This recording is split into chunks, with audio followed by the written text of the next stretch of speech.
Ça, c'est moi qui dois perdre du gras, et pourtant tout ce que vous voyez là, c'est ce que je vais manger aujourd'hui. Oui, parce qu'avec ma copine, on s'est lancé le défi de perdre du gras et d'avoir des abdos en 365 jours. Aujourd'hui, c'est le jour 11, et ce matin, on commence un tout petit peu plus tard que d'habitude, avec un réveil à 7h30. Donc pour me faire pardonner de ce réveil, je vous ai prévu un petit cadeau juste après ma séance de sport. Mais avant ça, direction les toilettes, puisque le premier objectif de la journée, c'est toujours le même, la pesée matinale. Aujourd'hui, je fais 62,6 kg, et la tendance est juste magnifique depuis le jour 1 de ce défi. Après ça, je vais me préparer pour les prochains objectifs de la journée et j'oublie pas de me rincer les cheveux et de...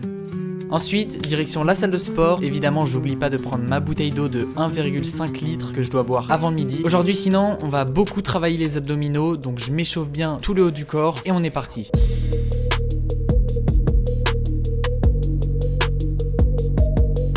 À table. Bon, c'est bien beau de faire des exercices pour les abdos, mais en réalité, c'est pas ça qui va vous les faire apparaître. Donc ce midi, je vais vous montrer à quel point on peut manger en grande quantité pour perdre du poids. Mais avant ça, on est parti pour se préparer une des meilleures collations que je connaisse pour perdre du poids. Pour ça, vous mettez une banane, de la pastèque et vous y ajoutez une bonne dose de lait. Mais juste avant d'ajouter le dernier ingrédient, mixez bien une première fois pour faire un peu de place. Après ça, vous ajoutez quelques framboises et même si vous en mettez pas beaucoup comme moi, ça va faire une grosse différence dans le goût. Et tadam, vous vous retrouvez avec une des meilleure collation pour vous remplir le ventre. Et sincèrement, en termes de rapport satiété-calories, vous trouverez pas mieux puisque pour toute cette gourde, il y a seulement 275 calories. Bon, et sinon, il y a Cam qui est en route pour le repas et je crois qu'elle a très faim, donc direction la cuisine pour commencer à préparer nos repas. Du coup, je prépare une patate douce pour Cam parce que c'est assez long à chauffer et je lui découpe son petit concombre. En parallèle, je me fais des courgettes avec des petits oignons coupés en cubes. J'envoie tout ça dans la poêle, j'ajoute toutes mes épices et quelques minutes plus tard, j'ajoute aussi un petit peu de poulet pour les protéines. Entre deux, il y a Cam qui est rentré et qui m'a préparé un superbe avocat. On se retrouve à présent avec tout ça pour seulement 932 calories. Et évidemment, j'ai pas oublié les petites monsters que j'ai achetées lundi. Sinon, je valide aussi l'objectif des 1,5 litres d'eau avant midi. J'enchaîne ensuite avec une petite balade digestive histoire de valider mon objectif des 5000 pas sur la journée. Et quelques heures plus tard, on retourne une nouvelle fois dans la cuisine parce que ce soir, j'ai décidé de me préparer des patates en cubes. Et pareil que le smoothie, en termes de rapport satiété-calories, on est vraiment sur quelque chose de très intéressant avec ce repas. Avec ça, je nous prépare des petits œufs et des légumes qui sont pas obligatoires d'ailleurs pour perdre du poids, mais j'avais juste très faim. Et finalement, même après le repas, j'ai décidé d'ajouter 2 bons carrés de chocolat, mais je crois qu'il faisait un petit peu trop chaud. J'ai donc terminé ma deuxième bouteille d'eau de 1,5 litre d'eau avant 22h et on termine finalement cette journée avec un repas du soir à 1106 calories, ce qui me permet finalement de valider tous mes objectifs de la journée. On file donc se préparer direction le lit pour se reposer un maximum, mais ne vous inquiétez pas puisqu'on se retrouve une nouvelle fois demain. Bisous.